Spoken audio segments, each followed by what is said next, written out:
ano po siya, no? Longking. Hindi natin alam kung company ba to or samahan.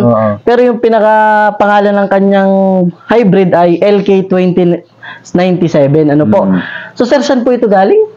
Sabi ay Nueva Ecija raw yan. Sa Nueva Ecija. So, sa mga taga Nueva Ecija po na nakakapanood dito, ay pwede po kayo mag-comment kung kayo po ay nakapagtanim nito. At, sir, base dun sa mga sinabi sa inyo, ano daw po yung mga katangian nito?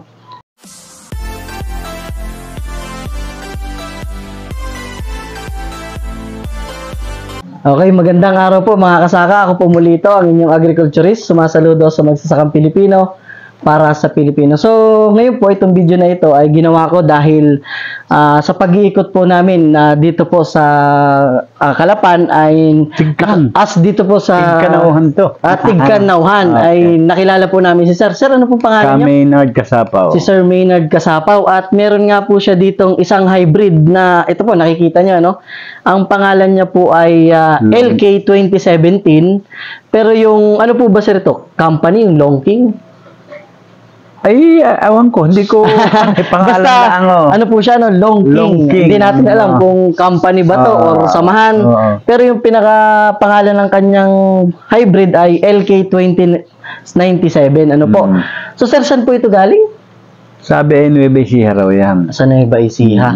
So, sa mga taga Nueva Ecija po na nakakapanood dito, ay pwede po kayo mag-comment kung kayo po ay nakapagtanim nito. At, sir, base dun sa mga sinabi sa inyo, ano daw po yung mga katangian nito? Ito raw ay magandang umani. Apo. Bago mabango raw na parang dinorado. Mabango na parang dinorado. Kaya susubok ako magtanim. Ayun. Ito pong isang bag na ito ay 15 kilos na. 15 kilos. Good for 1 hectare yan. Tapos sa ano naman sir, sa sinabi din po ba sa inyo kung gaano katagal anihin? Ilang araw o ano? Nasabi, hindi ko matanda. Pero basta kaparehas lang din sir siya nung iba. Siguro mga 105, 110. Ganun. Hindi raw matagal. Hindi matagal. So talagang first time ni sir makagamit nito. At susubukan ko lang talaga. Susubukan niyo po. At kung magiging maganda, bakit hindi ano po? Naulit din ni sir, dito po ay hindi lang po kayong susubok dito sa inyong lugar. Hindi kami. Madami pa. Madaming kumuha dito. Pero first time lahat ngayong itatanim na season. First time lang. Yun. Dahil kung okay lang naman kay sir, kapag ito na itinanim niya na, bibisitahin ko. Okay lang po ba sa inyo, sir? Sige. Kung maging maganda, ay di, bakit hindi natin i-share, ano? Sa mga kasaka natin dito sa Mindoro. Ang pinaka-the best talaga, masubukan.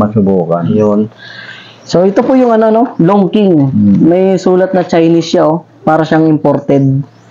Longking LK2097.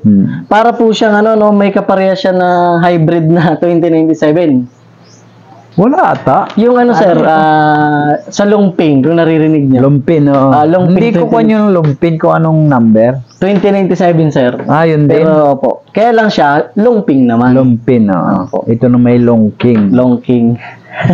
So yun, abangan po natin itong itatanim ni sir na LK2017. Di malalaman natin kay sir kung malakas ba talaga umani, mabango, parang dinorado nga. At kung magiging maganda po, ay di si sir yung isa sa mga kauna-unahan na nakapagtanim nito dito sa Mindoro. Kaya ko rin binili dahil nang hindi raw ka-presyon, di ba? Ang hybrid natin ay parang presyong ordinary lang. Opo. Ito raw ay presyong dinorado. Kapag binibili, lamang lagi ng piso.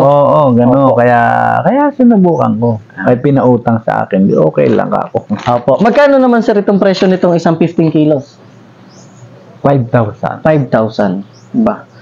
Kung nakagamit na sir kayo dati ng ibang hybrid? Oo. Ang presyo sir, 5,000. Gayon din. Gayon din. Subok lang ng subok, ano po?